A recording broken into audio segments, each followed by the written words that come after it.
গল্পের নাম কাঠুরিয়া মেয়ে ও তার বিশ্বস্ত বাঘ। এক গভীর নির্জন জঙ্গলের ধারে একটি ছোট্ট কুঁড়ে ঘর। সেখানে বাস করত এক গরিব কাঠুরিয়া আর তার একমাত্র ছোট মেয়ে। অভাব ছিল, কিন্তু তাদের মনে ছিল ভালোবাসা আর শান্তি। বাবা, আজ তুমি একটু সাবধানে যেও, জঙ্গলে নাকি আজকাল অনেক বন্যপ্রাণী দেখা যাচ্ছে। একদিন কাঠুরিয়া জঙ্গলে কাঠ কাটতে গিয়ে হঠাৎ দেখতে পেল একটি ছোট্ট বাঘের বাচ্চা একা পড়ে আছে ঝোপের পাশে। বাচ্চাটি ছিল খুবই দুর্বল, যেন অনেক দিন কিছু খায়নি। আহারে, এভাবে তো বাঁচবে না, আমি একে বাড়ি নিয়ে যাই। কাঠুরিয়া বাঘের বাচ্চাটিকে কোলে করে বাড়ি নিয়ে এলো। মেয়েটি প্রথমে একটু ভয় পেলেও পরে তার প্রতি মায়া জন্মায়।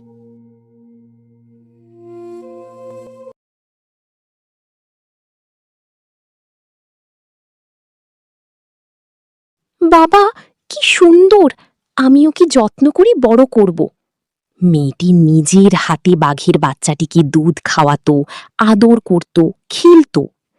দিন যেতে লাগলো, আর সেই ছোট্ট বাঘটি ধীরে ধীরে বড় হতে লাগলো। তুই আমার বন্ধু, আমি তোকে কখনো ছাড়ব না।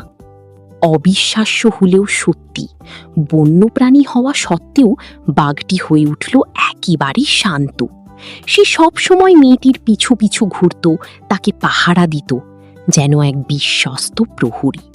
একদিন সন্ধ্যার সময় কাঠুরিয়া আর তার মেয়ে বাড়িতে একা ছিল।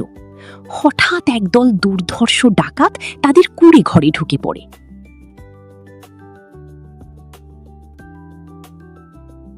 যা আছে সব বের কর, নইলে কিন্তু ভালো হবে না। ডাকাতদের হাতে ছিল ধারালো অস্ত্র। ভয়ে কাঠুরিয়া আর তার মেয়ে কাঁপতে লাগলো। বাবা, আমরা এখন কি করব? বাঘের বীরত্ব। ঠিক তখনই ঘরের ভেতর থেকে ভেসে এলো এক ভয়ঙ্কর গর্জন। গু! বাঘটি লাফিয়ে বেরিয়ে এলো এবং তার প্রিয় মানুষটির বিপদে দেখে সরাসরি ঝাঁপিয়ে পড়ল ডাকাতদের উপর। বাঘ, বাঘ, পালাও, প্রাণ নিয়ে পালাও! ডাকাতরা ভয় পেয়ে সবকিছু ফেলে রেখে প্রাণ বাঁচাতে জঙ্গলের দিকে দৌড়ে পালিয়ে গেল। বাঘটি ধীরে ধীরে মেয়েটির পাশে এসে দাঁড়ালো। তার চোখে ছিল রাগ নয়, ছিল ভালোবাসা আর দায়িত্ব। তুই আমাদের বাঁচিয়েছিস। তুই শুধু বাঘ না, তুই আমাদের পরিবারের একজন। সেই দিন থেকে তাদের সম্পর্ক আরও গভীর হয়ে উঠল। বাঘটি শুধু শক্তির নয়, ভালোবাসারও এক প্রতীক হয়ে দাঁড়ালো। বন্য প্রাণীরাও ভালোবাসার ভাষা বোঝে।